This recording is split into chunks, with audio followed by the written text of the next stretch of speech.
What is up, you guys? Welcome to another edition of Controversial Thoughts, Costa Rica version. Got the beard rocking here. If you're on YouTube, you can see it. Let me know if you like it or if I should shave it into a mustache of any particular degree. But I found some interesting papers this week on testosterone levels, which are important for both men and women.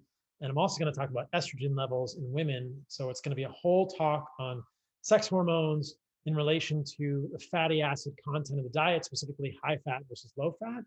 And then I'll break it down into a little bit of data reported in one of these papers about differences between saturated fat and monounsaturated fat versus our favorite nemesis, seed oils full of omega-6 polyunsaturated fats, specifically linoleic acid, and how these different fats may be influencing testosterone and potentially estrogen in women, so the sex hormones. Why do we care? I don't even need to answer this question.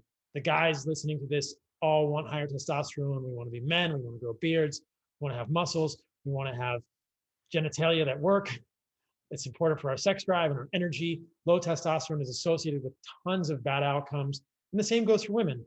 If your sex hormones are off for women and men both use estrogen and estrogen analogs and testosterone, I should say estrogen derivatives and testosterone in their hormonal milieu. So it's important for both men and women to have testosterone and different levels of estrogen. Obviously, between the sexes, there's variation in what those levels should be. But if changes in the fat that we're eating can affect these sex hormones, this is an important thing to know about and something to discuss. And you don't want to be tanking your testosterone if you can avoid it. And I think you can. I want to let you guys know, you guys all know we're doing Animal-Based 30 this month at Heart and Soil. If you haven't signed up, it is not too late to join us, animalbased30.com. Join us for an animal-based diet challenge this month of April. It's going awesome so far. There's thousands and thousands of people in there. We've got a Facebook group. You can get the carnivore diet infographic, which has animal-based information in it too. I do weekly Q&As in the Facebook group for the Animal-Based 30 and tons of free resources there for you to help you really jumpstart this way of living, which I believe in so deeply. And want to share with you another really cool thing that's happening. My friends at Belcampo are doing a giveaway with us at Heart and Soil, and you can win a year's worth of Belcampo meat, a foundational stack of supplements from Heart and Soil, my passion company, and consult with me, a cutting board, a t-shirt, and I'll give you a high five if I ever see you in person at a conference. I don't know who this guy is that's clean shaven, but that's supposed to be a picture of me.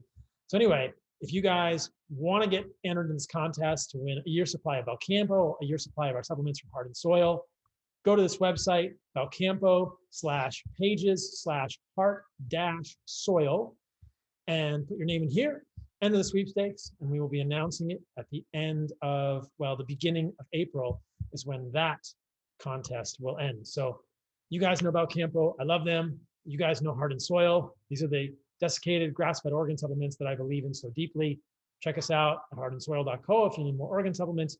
Check out belcampo.com if you need more grass-fed meat that is grass-fed, grass-finished, and regeneratively raised. So let me show you the paper that really was the genesis for this edition of Controversial Thoughts. So this paper just came out. I believe it's going to be published in June of 2021, but the online version is available now. The title is Low-Fat Diets and Testosterone in Men, a Systematic Review and Meta-Analysis of Interventional Studies. You know, you guys know I get all Twitter-pated when I see the word interventional. I love interventional studies. I'm not super excited about surveys. I'm not super excited about observational epidemiology. Sometimes that's all we have. But I really get excited about interventional studies, and all of the studies considered in this meta-analysis were interventional. Now, they do a survey of the data. They had 6 eligible studies, total of 206 participants. I'll show you guys the breakdown here.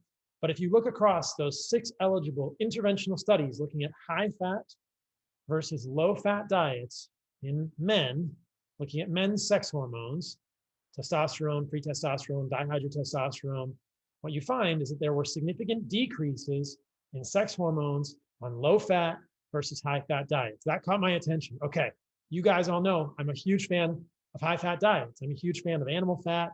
This is why we make fire starter at Heart and Soil. It's why I am an advocate for suet and animal fat and saturated fat, for stearic acid, for the odd chain fatty acids, all of these unique nutrients found in animal fat. But you can see here that the decreases in testosterone were significant. The p-values were less than 0.005, and they were notable. There was a 38% drop in total testosterone on average. There was a 37% drop in free testosterone. There was a 30% drop in dihydrotestosterone. You can see the confidence intervals here. And there were no significant differences for luteinizing hormone or sex hormone binding globulin. Luteinizing hormone is a pituitary hormone that is secreted that signals the testicles to make testosterone, and sex hormone binding globulin is what binds our free hormones in the body. So if your SHBG, if your sex hormone binding globulin goes up, your free hormone levels will go down, which is usually not a great thing, though it's complex.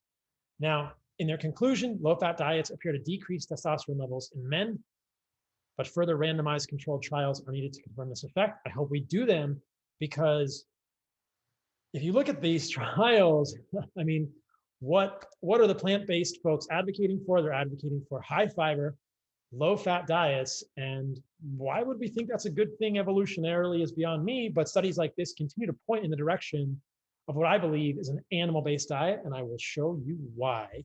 So you can read through the paper, you will see their selection, how they looked at them. These are the 6 studies that were included. The references are in the paper. You can see here the length of the trials, 10 weeks, 8 weeks, 6 weeks, 3 weeks, etc. And you can look at the differences.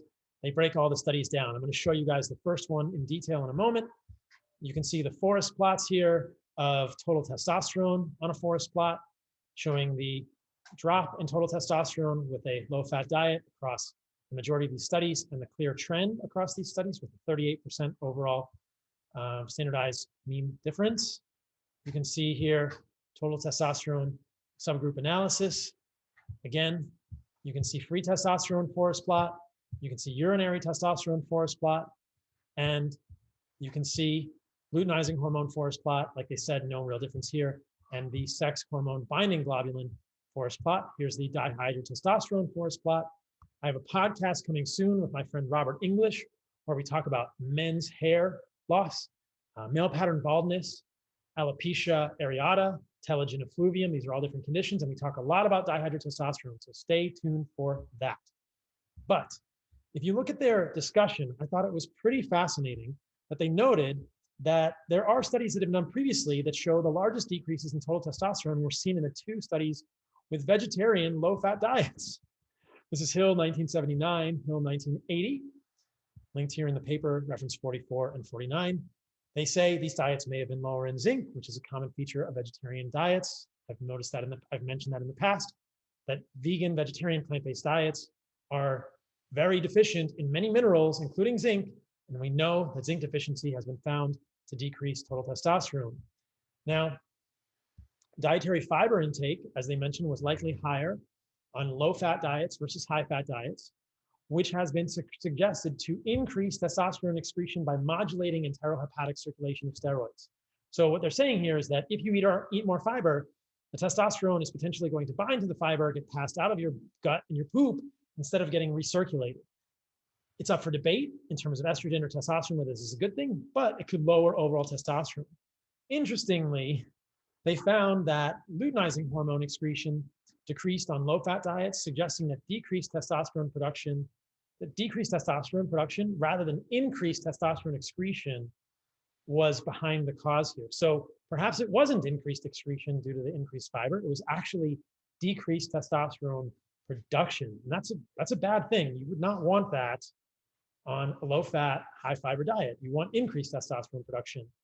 Now, you can look here, and I thought it was interesting that they mentioned the high-fat diets increase dietary cholesterol and cause increased blood cholesterol. Now, they mentioned here, testosterone is synthesized from cholesterol. It's logical to think that an increased cholesterol substrate, increased testosterone production, but they say that in men with hypercholesterolemia, they have lower total testosterone. Now, I don't see these as completely paradoxical. I think that in general, the rise in cholesterol that happens when you eat saturated fat is not concerning for humans. Cholesterol is certainly a substrate for testosterone production. And in general, a lot of men in the general population who have hypercholesterolemia are also insulin resistant. And that, as I will show you at the end of this, is definitely going to lower your testosterone. So it's more complex than they're making it out to be. But I think that generally speaking, there are a lot of reasons that a high fat diet could increase or support testosterone production. Now, they go on to mention another point here, which really corroborates the importance of an animal-based diet, which is that high fat versus low fat diets likely had higher dietary arachidonic acid due to intakes of animal foods. In vitro, that's in a test tube, exogenous arachidonic acid has been shown to increase testosterone production in Leydig cells. Now, however, they say arachidonic acid supplementation in men has not been found to affect total testosterone or free testosterone. Well, my suggestion here is that maybe you can't give things from a reductionist perspective and expect to see the same effect of eating organs or eating whole meat. As I've spoken about in other videos, there are many other corroborating, collaborating, supporting factors here. Could it be carnitine? Could it be creatine? Could it be choline? Could it be taurine? Could it be anserine? All of these other nutrients might work in concert with the arachidonic acid to support testosterone formation in men. It could be much more than just arachidonic acid acting in isolation. So again, I have a lot of trouble with the reductionist perspective in nutrition. And I think that what we clearly see over and over is that whole animal foods, that is animal meat and organs, especially liver, heart, kidney, spleen, pancreas, the important organs that are found in nose-to-tail eating, these support human health, and they always have. And if we try and be reductionist, we don't always find the same effects because there are these multiple factors at play nutritionally in these foods that are all working in concert likely. They also mention this connection with the polyunsaturated fat to saturated fat ratio. And they note that the low fat diets had a higher polyunsaturated to saturated fat ratio, meaning more poly, less saturated fat. And they state this suggests a beneficial effect of monounsaturated fat and saturated fat and or a deleterious effect of polyunsaturated fatty acids on androgens.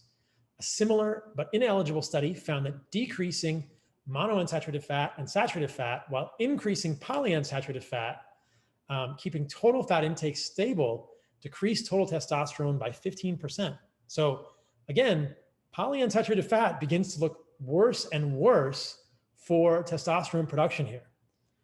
They have another study here, the beneficial effect of monounsaturated fat on testosterone is supported by another study which replaced 25 grams a day of butter with either olive oil or argan oil and found total testosterone increased by 17.4% and 19.9%. That one's interesting to me because they're taking out an animal fat and increasing olive oil or argan oil. But in general, I think that high PUFA versus monounsaturated fat or saturated fat diets resulted in decreased testosterone production via increased testicular oxidative stress, decreased steroidogenic enzymes, and decreased testicular free cholesterol available for steroidogenesis. Can you say it with me? Like, you should get seed oils out of your diet. If you don't know what seed oils are, and that's a statement in rodents, so I need to clarify that because they say here, for ethical reasons, similar experiments have not been conducted in humans, except the broad human experiment is being conducted every single day because seed oils are pervasive in our culture and men's testosterone levels are declining precipitously. I've talked about this in my podcast multiple times. Those are correlations. We cannot draw causative inference, but it begs further examination. And I think we should do those studies. Now, I love here in the paper, they say, Paleolithic ancestors of modern Europeans likely had high fat intake. You're damn right they did.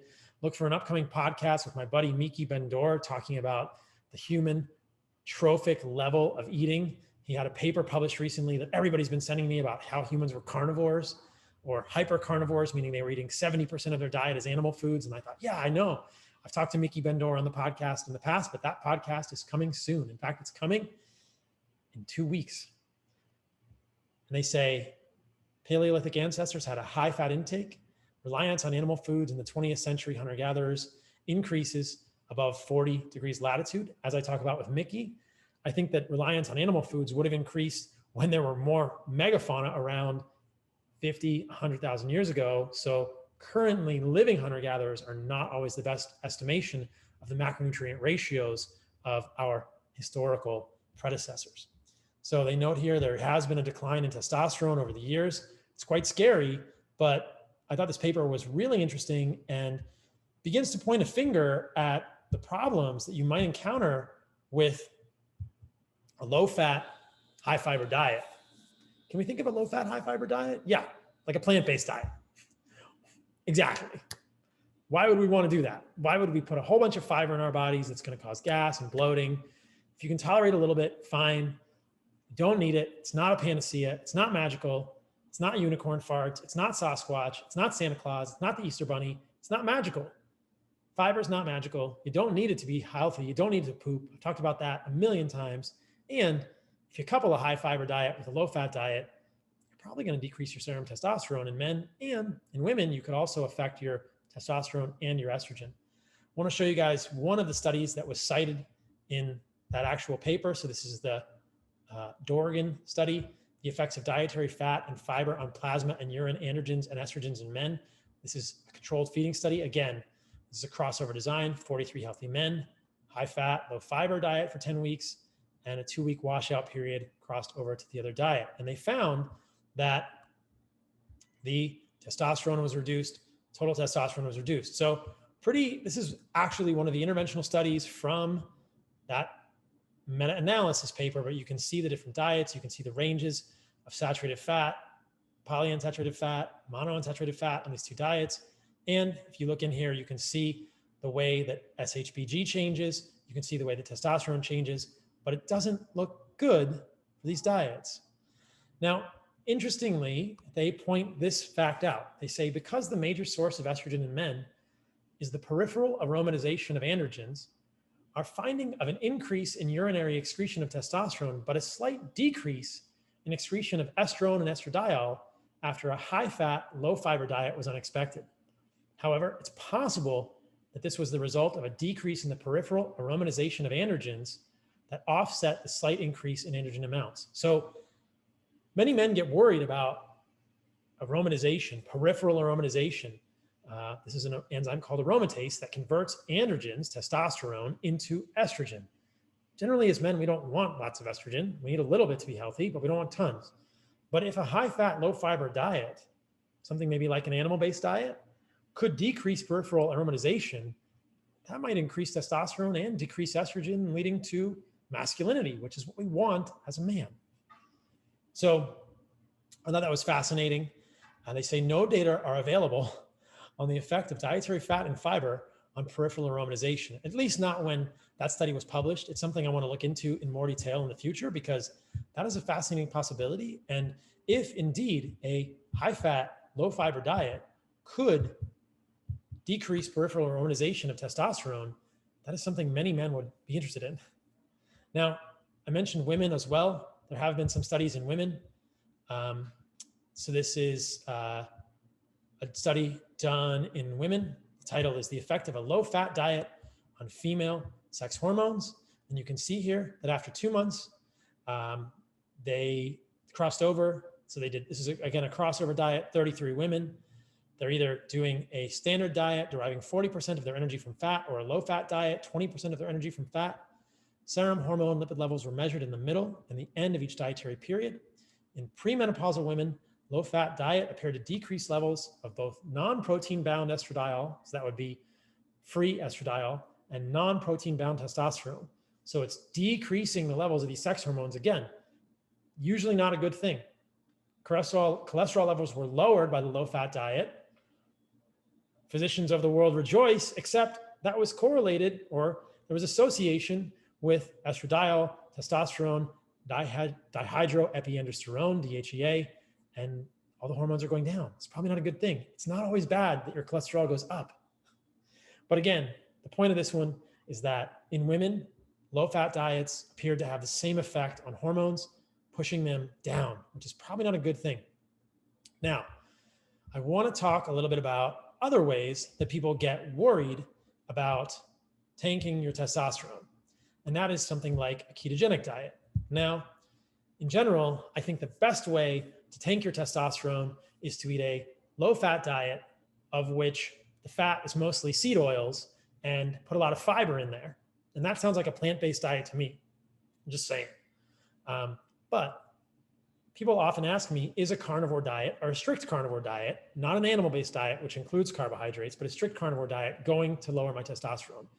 Clinically, I will say that I have seen in some of my clients, if they go strict carnivore, that the testosterone drops a little bit. However, there are controlled studies which suggest that this may not actually be a phenomenon that is reproducible. So clinically, I've seen it, but there are many studies that suggest it's probably not a big deal. So this is the effects of a very high fat, low carbohydrate diet on safety, blood lipid profile, and anabolic hormone status. And you can see here that it did not affect the total testosterone. In fact, it increased, total testosterone increased significantly on the very low carb ketogenic diet as compared to the Western diet. And interestingly, insulin was increased significantly in the Western group compared to the very low carb ketogenic diet. So my comment here is that in general, if you have someone or you are insulin resistant and you eliminate carbohydrates from your diet, in addition to eliminating seed oils, and you become more insulin sensitive, your testosterone, your sex hormones are likely to improve. That usually means they go up, especially in men and testosterone. And I will show you a study that suggests that to be the case. But if you are a healthy male and you are not insulin resistant and you limit carbohydrates too much, check your testosterone. In some men, I've seen it go down. Now, the, again, overarching caveat here is that absolute levels of free and total testosterone are not the whole equation. We don't really have a great way to measure androgen receptor density, but that can change as well. All we really have is testosterone, free testosterone. And so we follow that. If your testosterone is dropping on a low carb diet or a ketogenic diet, I think there are many sources of carbohydrates that are less toxic, that are evolutionarily consistent and reasonable for humans, like fruit and honey, or even others that you could include that would not negatively affect your health in other ways. So, want to just wrap up with a couple more studies here to drive these points home. Diet hormone interactions, protein carbohydrate ratio alters reciprocally the plasma levels of testosterone and cortisol and their respective binding globulins in man. This study found that a high carb diet increased testosterone, so that's interesting. And then finally, this is the one that I was mentioning earlier, the fact that long-term effects of a randomized controlled trial comparing high protein or high carbohydrate diets for weight loss on testosterone, SHBG, sex hormone binding globulin, erectile and urinary function in overweight and obese men who are presumably metabolically disordered, insulin resistant. What you find is that in overweight and obese men, weight loss with both high protein and high carbohydrate diets improve testosterone, SHBG, and overall sexual function. So if you are overweight, if you have metabolic dysfunction, AKA insulin resistance, lose weight. That will improve your testosterone. You can do that with a low carb diet. You can do that with a high carb diet. But if you are metabolically healthy, I believe that a low fat, high fiber diet is not going to do your hormones well. And I think for many metabolically healthy individuals, limiting carbohydrates too much can lead to decline in testosterone that will improve when you include ancestrally appropriate, less toxic sources of carbohydrates in your diet. So hopefully that helps. Basically, the message is eat like your ancestors, eat an animal-based diet. You guys know I'm a fan of organs, grass-fed, grass-finished meat, less toxic sources of carbohydrates. If you want to know what those are, join us for Animal-Based 30. We'll send you the infographic. I've talked about it. There's many videos in which I've talked about the least toxic source of carbohydrates. But these are the ways that you can tank your testosterone. So if you want to make Harvey Kellogg, the founder of Corn Flakes, proud and tank your testosterone and completely abolish your libido and, you know, be a essentially chemically castrated human, do it.